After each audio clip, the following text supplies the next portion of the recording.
শিকার শিকার শিকার, এই শিকার নিয়েই ব্যস্ত থাকে মধু। ফুল ফুল, এই ফুল, কথা বলছিস না কেন? আমি তো একটুও কথা বলবো না। আমি রাগ করেছি রাগ করেছি রাগ করেছি। রাগ করেছিস তার মানে? রাগ করবো না, সারাটা দিন তোকে এদিক ওদিক খুঁজে খুঁজে আমি যে হয়রান হয়ে গেছি, তুই কি বুঝিস না আমার মনের বেদনা? আমার যে খুব শিকার করতে ভালো লাগে, তুই কি সেটা জানিস না? আরে সারাদিন যদি শিকারি করিস তাহলে এই সুন্দরীকে কবে শিকার করবি? বেশ, তাহলে আজ থেকে আমি শিকার ছেড়েই দেবো। তাই নাকি? সত্যি সত্যি তুই শিকার ছেড়ে দিবি? সত্যি সত্যি, তিন সত্যি। হ্যালো, ওরে কি দিয়া বন্ধু এই মনটা কারিলা, বসি করুর তাবিজ দিয়া এই ফুলকে প্রাণে মারিলা। তাই ওরে অন্তরেতে পিড়িতেরি মধু তুই মায়া লাগাই না, ওরে মধু ছাড়া হায় ফুলের প্রাণে বাঁচা দেয়। কি দিয়া কোনটা কাহিলা, ওরে বসি কহরের তাবিজ দিয়া প্রাণে মারিলা, অন্তরেতে পিড়িতেরি মায়া লাগাইলা, তুমি ছাড়া হায় এখন প্রাণে বাঁচা দেয়, ও তুমি ছাড়া হায় এখন প্রাণে বাঁচা দেয়।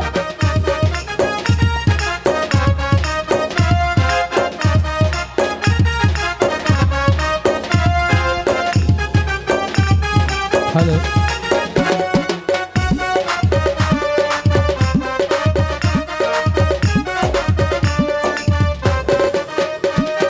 কাজল দিলাম দুই নয়নে সুন্দর যদি লাগে, চুপি চুপি তোমায় আমি দেখবো সবার আগে।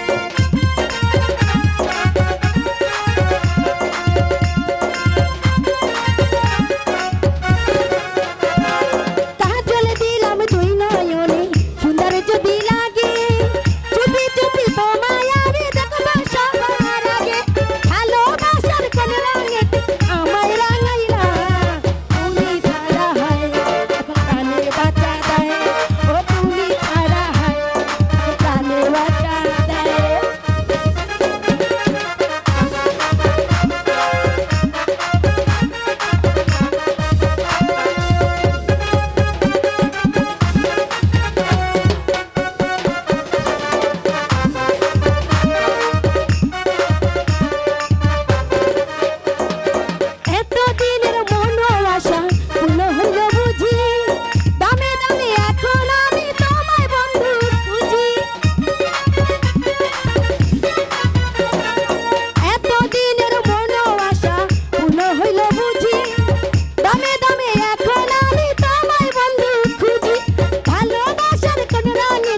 জয় এই আমার- জয় গুরু শিব শম্ভু, তুমি সহায়।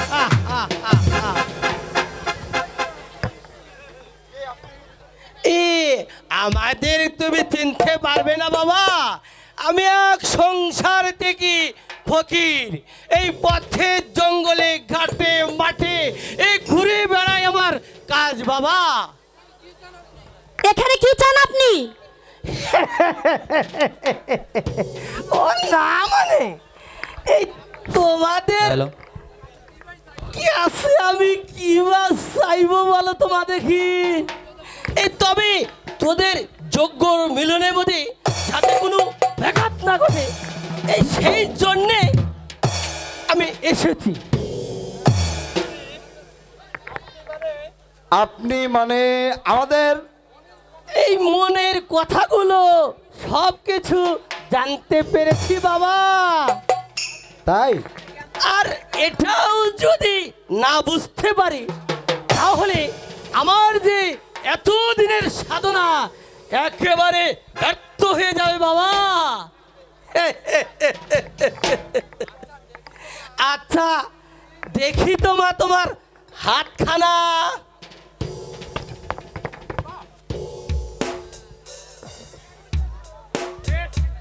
বাহ বাহ বাহ বাহ বাহ বাহ বাহ বাহ, চমৎকার তোমার হাতখানা। তবে তোমাদের যোগন মিলনের মধ্যে কোনো বাধার সৃষ্টি আর হচ্ছে না মা, কারণ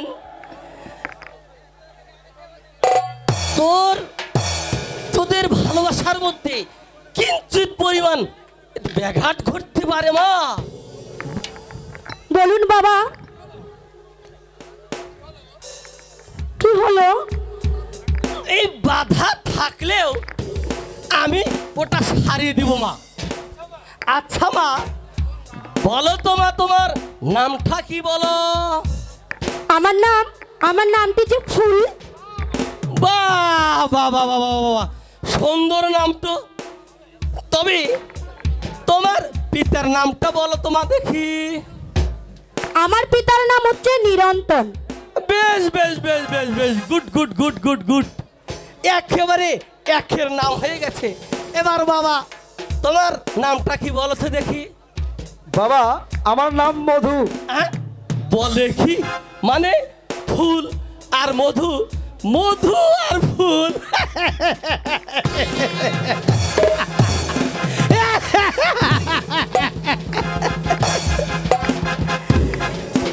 বেশ মজার ব্যাপার তো। আচ্ছা বাবা তোমার পিতার নামটা কি বলো তো দেখি। কি হলো একেবারে চুপ করে ও ফুলার মতো দাঁড়িয়ে আছো যে? আমি তো বলছি তোমার পিতার নামটা কি বলো দেখি। বাবা মানে আমি আমার পিতার নাম বলতে পারছি না বাবা। বলে কি বললো পিতার নাম বলতে পারছে না? এই যে দেখছি খুব মারমান্তিক ব্যাপার তো। কি করে বলবে?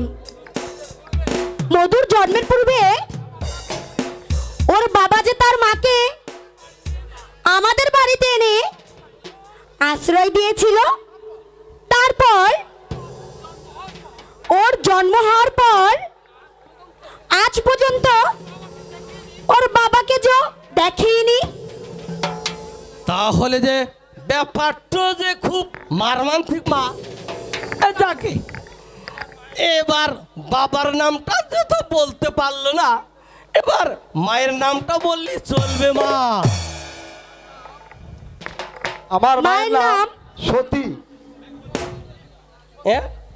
বলে কি সতী? তবে কি ওই আমাদের রমাকান্তর মেয়ে সতী?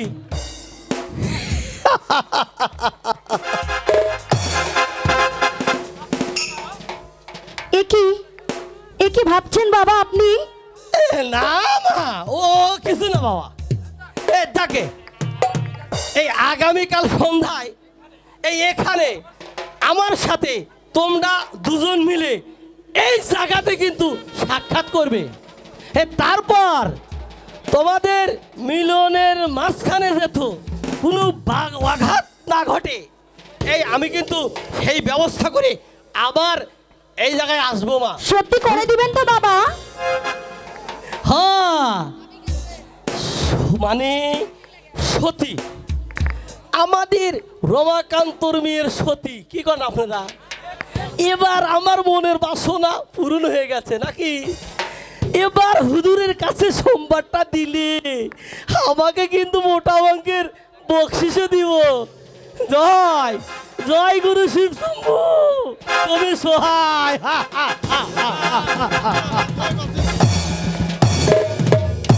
কি হলো মধু, অমন করে কি ভাবছো? ভাবছি অনেক কথা, তুই আচ্ছা কি হয়তো কথা? বুঝতে পারিসনি ফুল। ওই সন্ন্যাসী আমার বুকে কি আগুন জ্বালিয়ে দিয়েছে। আজ আমি পিতৃ পরিচয় দিতে ব্যর্থ হয়েছি। লজ্জায় আমার মরে যেতে ইচ্ছে হচ্ছে। না, আজই মার সাথে এর একটা বোঝাপড়া করতে হবে।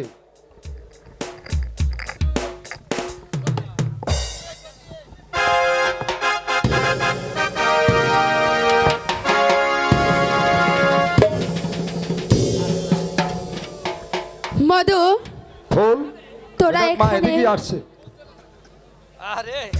আচ্ছা মধু, তাহলে আমি আসি, তুমি তোমার মায়ের সাথে কথা বলে নাও। ঠিক আছে, তুমি এসো। এর আগে বলো মা, কে আমার পিতা, কি তার পরিচয়? হঠাৎ আজ এ প্রশ্ন কেন বাবা মধু? জানি না মা, তবে আজ তোমাকে বলতেই হবে আমার পিতৃ পরিচয়। না বাবা, এখনো তোমার শোনার সময় হয়নি, সময় এলেই তুমি সব কিছু জানতে পারবে। সময়ের প্রতীক্ষা আমি করতে পারছি না মা, আজ তোমাকে বলতেই হবে আমার পিতৃ পরিচয়। মধু, তোমার দুটি পায়ে ধরে বলছি মা, বলো কে আমার পিতা? তুই একটি কথা মনে রাখিস মধু, এই সতী, সেই সতী একটা প্রশ্নের উত্তর কখনো দ্বিতীয়বার দেয় না। তাহলে কি বুঝবো মা? আমি আমি তোমার চারণ সন্তান।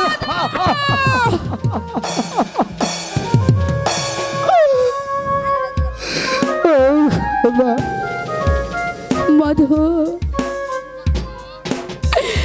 তুই চুপ কর বাবা, তুই তোর মাকে এত দূর ভাবতে পারলি বাবা? মা গো, তুমি আমাকে ক্ষমা করে দাও মা। আমি বেঁচে থাকতে আর কোনদিন তোমার কাছে আমার পিতৃ পরিচয় জানতে চাইবো না মা, পিতৃ পরিচয় জানতে চাইবো না। তবু তবু তোর মনে রাখার প্রয়োজন মধু। আমি তোকে ছোটবেলায় থেকে কি মন্ত্র শিখিয়েছি তা আমার স্মরণ আছে মা। তোমার ওই শত্রুর মুখে আঘাত আনতে হবে। সেই শত্রুটা আমার কে তা কি তোর মনে আছে? আছে মা, আমার জানা আছে। ওই ওই তাজপুরের রাজা কর্ণদেব। তাই তো তাকে শাস্তি দিতেই আজ আমি ধীর প্রতিজ্ঞা নিয়ে এই অস্ত্র পরিচালনা করছি। আমি তো সেই আশাতে বুক বেঁধে নিয়েছি বাবা, যেদিন তোর সংকল্পে জয় হতে পারবি সেদিন পাবি তোর পিতৃর পরিচয়। তাহলে তুমি আমাকে এই আশীর্বাদ করো মা, আমি যেন তোমার এই পরম শত্রু কর্ণদেবকেই এই পৃথিবীর বুক থেকেই নিশ্চিহ্ন করে দিই, গোটা তাজপুর রাজ্যটাকে তোমার পায়ের তলায় এনে দিতে পারি, পায়ের তলায় এনে দিতে পারি। তোমার একা চেষ্টায় কাজ হবে না পুত্র, তুমি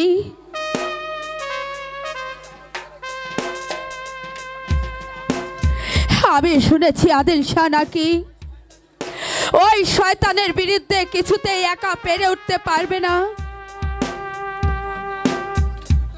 এবার তোমার কাজ হাসিল করতে হলে তোমাকে ওই নবাব আদিল শাহর কাছে যেতে হবে। সতী সতী ভাইজান তুমি বাধা দিও না ভাই। যা মধু, যা তুই আদিল শাহকে কথা দিয়াই তুই তুই তার পক্ষে অবলম্বন করবি। তাই হবে মা, তাই হবে। আমি আজই যাব সেই আবুল শাহর দরবারে। না মধু, আমি যে তোকে কোনো সময় যেতে দেব না রে মধু। ভয় পাচ্ছেন কেন মামা? আমি নবাবের পক্ষেই অস্ত্র ধরলেই সেই শয়তান কর্ণদেব হয়তো আমাদের এখান থেকে উচ্ছেদ করে দেবে। তা কখনই পারবো না। এই মধু জীবিত থাকতেই সেই শয়তান আমাদের বস্তির পাশে আসতে পারবে না। আপনি মধু, তবে এতটুকু জেনে রাখুন মামা, আমার মায়ের আশীর্বাদ আর আপনার মামা, আপনি মামা যে অস্ত্র শিক্ষায় আমার সুশিক্ষিত করেছিলেন, যেই শক্তি আমি অবলম্বন করেছি, আমি একাই পারবো সেই শক্তির বলেই সেই শয়তানকে এই বুলের বুক থেকে নিশ্চিহ্ন করে দিতেই আমাকে আশীর্বাদ করো মা। আমি যেন যুদ্ধে জয়যুক্ত হয়ে তোমার কাছে ফিরে আসতে পারি। সতী ভালো করে তুই ভেবে দেখ বোন।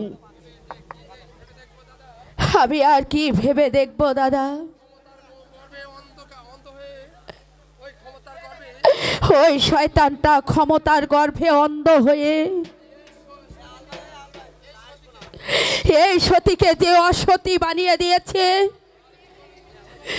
তার জীবনে কলঙ্ক না নটান পর্যন্ত এই সতীর আত্মা কোনোদিন শান্তি পাবে না দাদা, কোনোদিন শান্তি পাবে না, কোনোদিন না। তবু নিজ সন্তানকে ওই খবর করতে পাঠিয়ে দেওয়া তোর বসে উচিত হয় না রে দিদি। শানের বুক বেঁধে নিবে দাদা, কারণ আজ এই বর্জ্য আঘাতে তাকে মাটির সঙ্গে মিশিয়ে না দিতে না পারলে এই সতীর বুকের জ্বালা কিছুতেই নিবে না দাদা, কিছুতেই না। এটা হচ্ছে আমার প্রতিজ্ঞা, আমার প্রতিজ্ঞা। অপমান, অপমান, দানবিক কর্ণদেবের অপমান আমার সতী জাতি কোনোদিন ভুলতে পারবে না। তবু নিজ সন্তানকে ওই কোনোদিন অমর ক্ষেত্রে পাড়ি দেওয়া তার কোনোদিন মোটে উচিত হয়নি, উচিত হয়নি।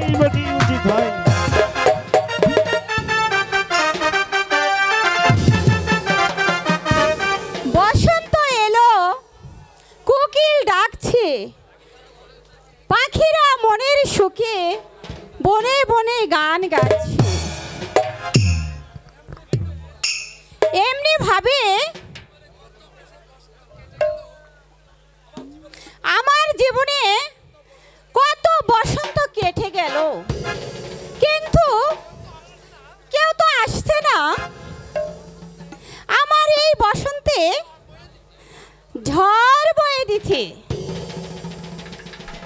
আইলো দারুণ ফাগুন রে, লাগলো মনে আগুন রে, একা একা ভালো লাগে, একা একা ভালো লাগে।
বাবা সুন্দরী, তুমি তো সুন্দর গান গাইতে পারো সুন্দরী।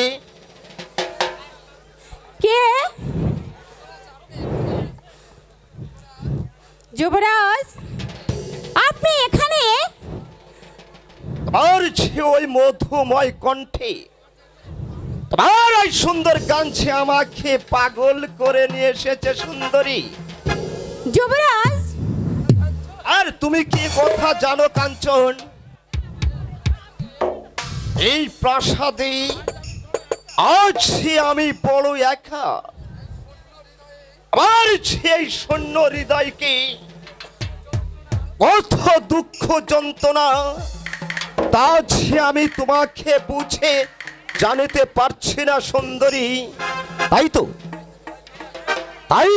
তোমাকে আজ আমার জীবনের খুবই প্রয়োজন।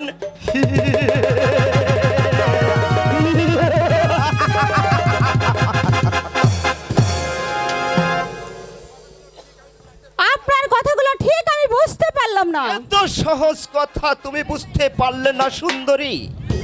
আমি শুধু চাই তোমাকে আমি আমার স্ত্রীর মর্যাদা দিয়ে আমি তোমাকে আমার প্রাসাদে রাজরানী করে রাখতে চাই সুন্দরী।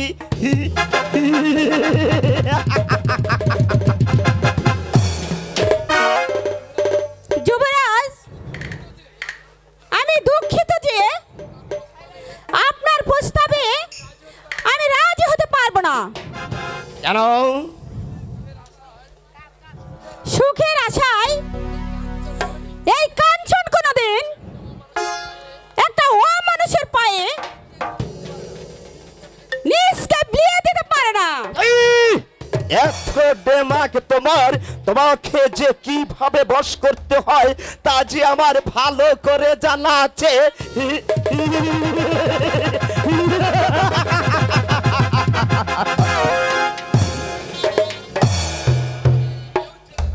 আর আপনি জেনে রাখুন, হ্যালো, এই শক্তির অহংকারে সবগুলো মাউথপিসের ভোকাল বাড়াইতে হবে।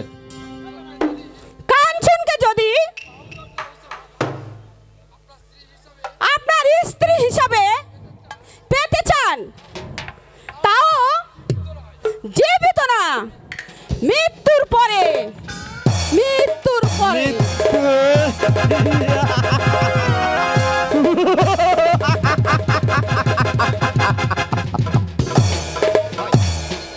আমি তুমিও যে কথা স্মরণ রেখো সুন্দরী। আজ তুমি আমার হাত থেকে অহংকার করে চলে গেলেও আর দুদিন পর তুমি যে আমার পায়ে তোমার যে ওই ইজ্জত বিলিয়ে দিতে হবে। তার আগে ওই নবাব যাতে আমার এই তাজপুর রাজ্যে প্রবেশ করতে না পারে আমি সেই ব্যবস্থাই করব। তারপর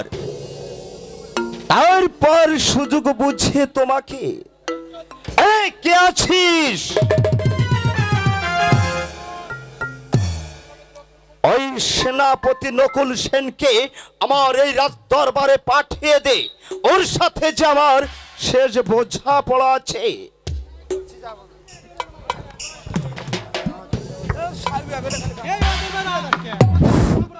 এই অদমের প্রতি আদেশ যুবরাজ। সাব্বাস সাব্বাস নকুল সেন। আমার মনে হয় ওই নবাব আবুল শাহ অচিরে আমার এই তাজপুরে আক্রমণ করতে আসছে। তাই সেই নবাব ফৌজ যাতে আবার এই তাজপুরে আক্রমণ করতে না পারে তুমি আরো সৈন্য নিয়ে ওদের বুকে তুমি ঝাঁপিয়ে পড়ো। সেনাপতি নকুল সেনকে এত সহজ মনে করবেন না যুবরাজ। এই নবাব ফৌজ যাতে এই প্রাসাদে প্রবেশ করতে না পারে সেই জন্য ওই তাজপুর সীমান্তর চারপাশে আবার যে দুর্গ তৈরি করে নিয়েছি, আমার সৈন্যরাও জাজপুর সীমান্তর চারপাশে সতর্ক পাহারা দিচ্ছে। সাব্বাস সাব্বাস নকুল সেন, সাব্বাস। সত্যি এই সে তোমার বুদ্ধির তারিফ করতে পারি। তোমার মতো শক্তিশালী সেনাপতি নকুল সেন থাকতে আর আমার পাশে থাকলে আমার বিরুদ্ধে কোনো আচরণ কেউ সে করতে পারবে না। আজ পর্যন্ত আর সে ওই তাজপুরের সিংহাসন টিকে রাখতে পেরেছি। তবে তবে একটি কথা স্মরণে রেখো নকুল সেন, যে কোনো উপায় হোক ওই সিংহাসন যে আমাকে রক্ষা করতেই হবে। কারণ আমার যে ওই সৈন্য সিংহাসন যে আমার চাই, কি চাই।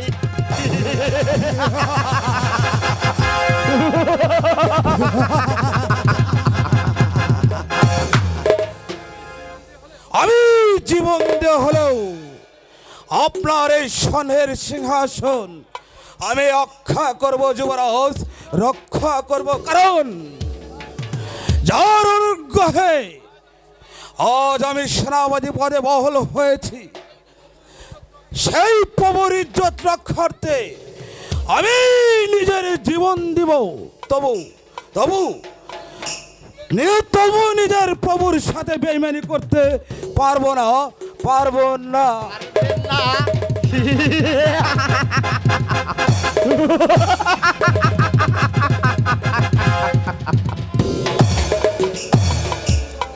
এই তো সেই বিরক্তের পরিচয়। এই নকুলের মতো শক্তিশালী সেনাপতি আর যে কোনো ভয় থাকতেই পারে না। মন্ত্রী মশাই, আমাকে কি জন্য স্মরণ করেছেন যুবরাজ? আজ আপনার সাথে আমার যে খুবই প্রয়োজনে কথা আছে। বেশ বলুন। এই কথাটা অবশ্য অনেক আগেই বলা উচিত ছিল, কিন্তু আমার কাছের বিনিময়ের জন্য আপনাকে আমার এই কথাটা বলা হয়নি। মানে আপনার মেয়ে কাঞ্চনকে, অর্থাৎ আমি যে বিবাহ করতে চাই, আমার মনে হয় দিলে আপনার মত ওই নারীর স্বামী হতে পারলে আমার জীবনটা আরো সুন্দরভাবে গুছিয়ে নিতে চাই।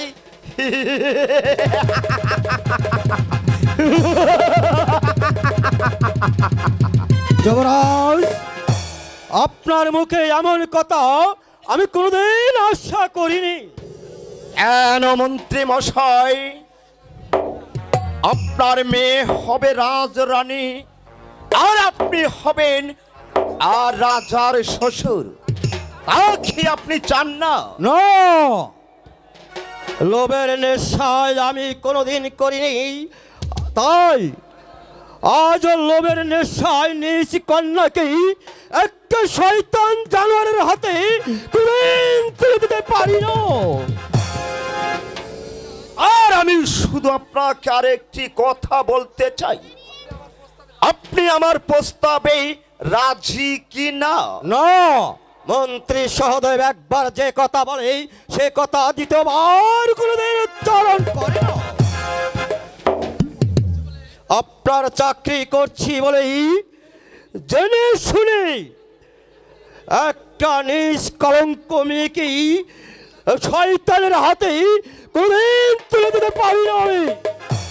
মন্ত্রী মশাই, জানি এতে যে আমার অমঙ্গল হবে, তবু আমি তা পারবো না। তার চেয়ে আমার কাঞ্চনকেই একটা ভিখারির হাতে তুলে দিব, তবু আপনার মতো জানোয়ারের হাতে নয়, জানোয়ারের হাতে নয়। মন্ত্রী মশাই, এটাই কি আপনার শেষ কথা? হ্যাঁ, এটাই আমার শেষ কথা। বেশ এবার তাহলে আপনি বুঝতে পারবেন আমার কথার অবাধ্য হওয়ার শাস্তি কত ভয়ঙ্কর, কত কঠিন।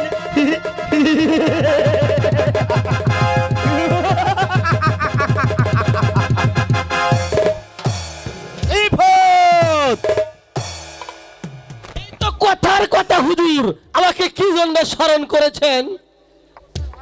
এই মন্ত্রী মশার হাতে শৃঙ্খল পরান। এই কথার কথা হুজুর। নিয়ে যাও ওকে ওই অন্ধকার কারাকক্ষে। আর বিলম্ব করবেন না মন্ত্রী মশাই।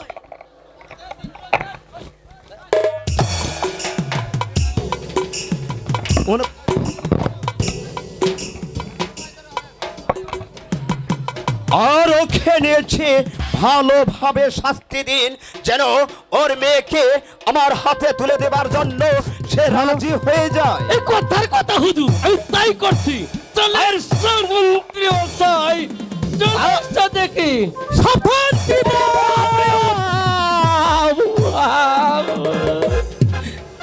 মানে কথার কথা হুজুর। ওই পিতৃতুল্য মন্ত্রী মশাইকে বন্দী করেছেন কেন?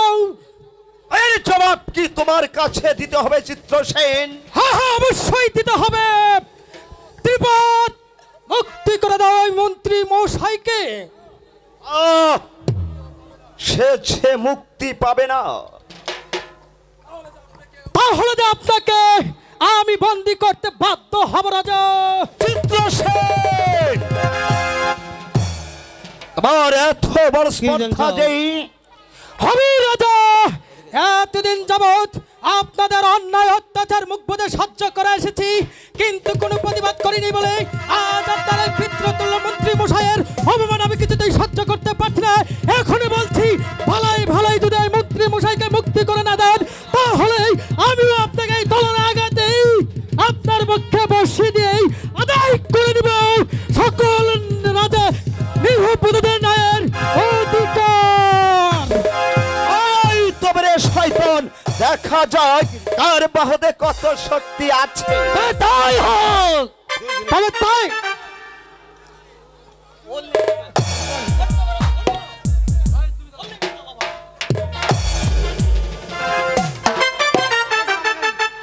হবে। দেখা যাক কার বাহুতে কত শক্তি আছে। কত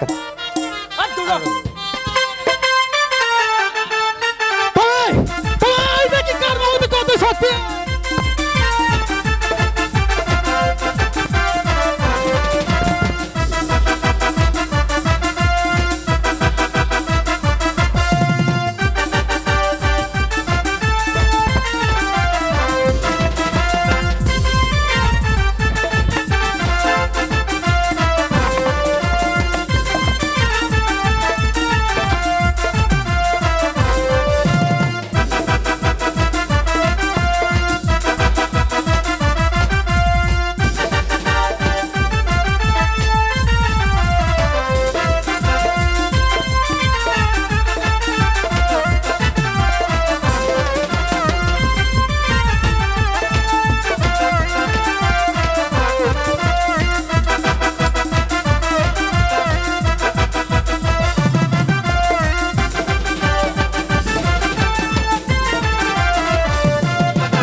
ওকে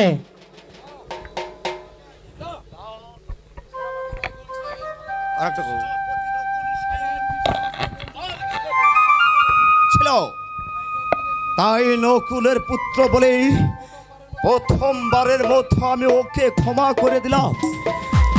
এবার তুমি ওই বিদ্রোহকে নিয়ে যাও আমার ওই অন্ধকার কারাকক্ষে। কথার কথা হুজুর, চলুন মন্ত্রী মশাই, আর আপনাকে কেউ বাধা দিতে পারবে না, কিছুই করতে পারবে না। হুর হুর হুর হুর করে আওয়াজ হচ্ছে। তবে তুমিও জেনে রেখো যুবরাজ, আজ আমাকে বন্দি করে যে পাপ তুমি করেছো, সেই পাপের প্রায়শ্চিত্ত একদিন একদিন তোমার জীবন দিয়ে করতে হবে, জীবন দিয়ে করতে হবে, জীবন দিয়ে করতে হবে। আর আমিও আপনাকে বলে যাচ্ছি রাজা, শক্তির অহংকার আজ আপনি যেভাবে ধরাকে স্বর্গজ্ঞান মনে করতেন, ওই দেবতার নাই মানুষগুলোকে অন্যায় অত্যাচারের আগে যে পিছু মারছেন, এর বদলা নিতে আজ থেকে বাংলার মাটিতে জন্ম নেবে হাজার হাজার সহদেব স্বাধীন, তাদের অগ্রভাগ থেকে এই চিত্র সামনে আসবে আপনার অন্যায় অত্যাচারের প্রতিশোধ নিতে, প্রতিশোধ নিতে। আমাকে প্রতিরোধ জানাতে চাও?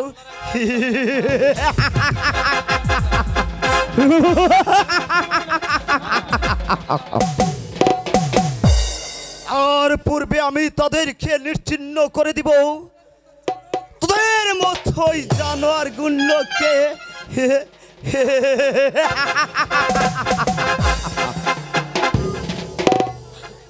আমাকে নয় হুজুর, আমার কোনো অপরাধ নেই হুজুর। কে আপনি? মানে আমি এক শাস্ত্রবীর পণ্ডিত। কি নাম আপনার?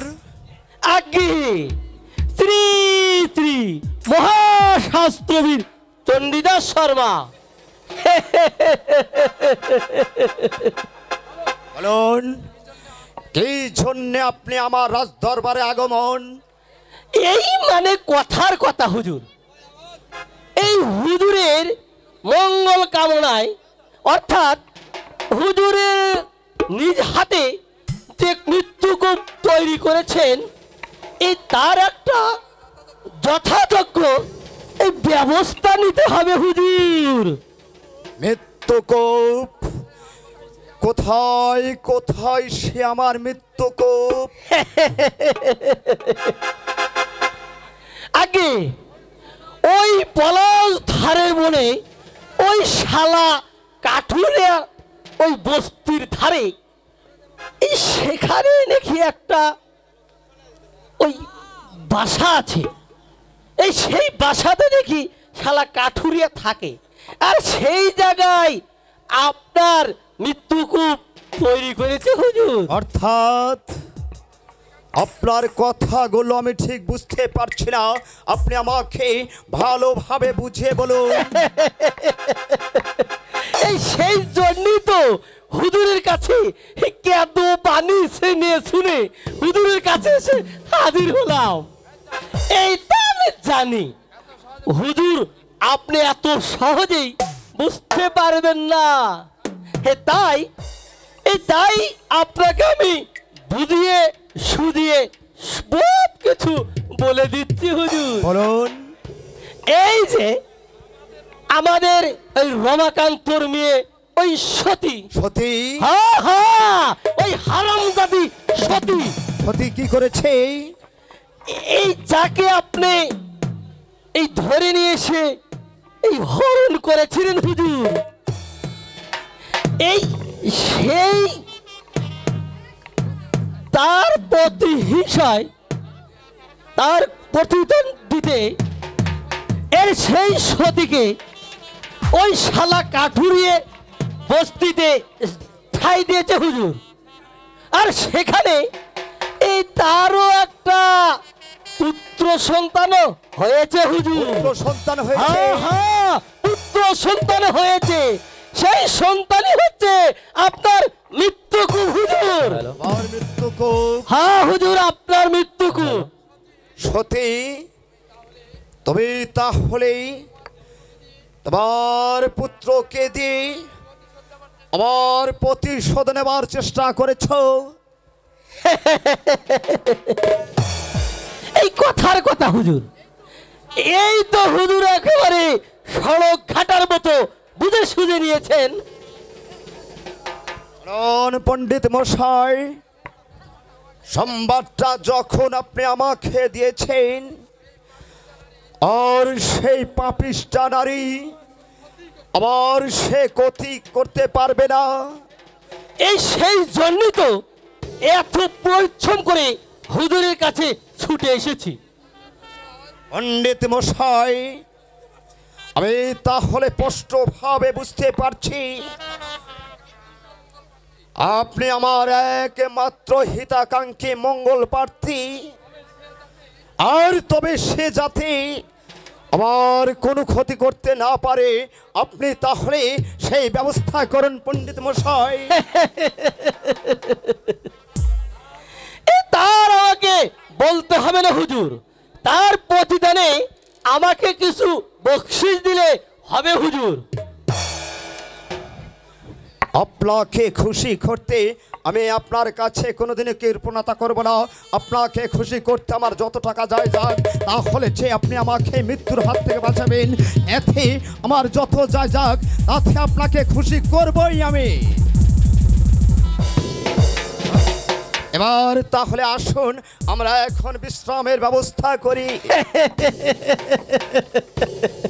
এই শালা পয়সার জন্য নাকি ওই শালা শাখার বউ পর্যন্ত আমাকে দেখতে পারে না।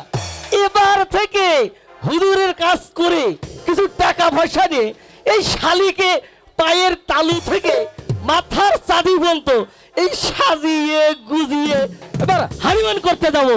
কি কনা হুজুরা, কথা কি ঠিক আছে? জয় জয় গুরু শিব শম্ভু, তুমি সহায়।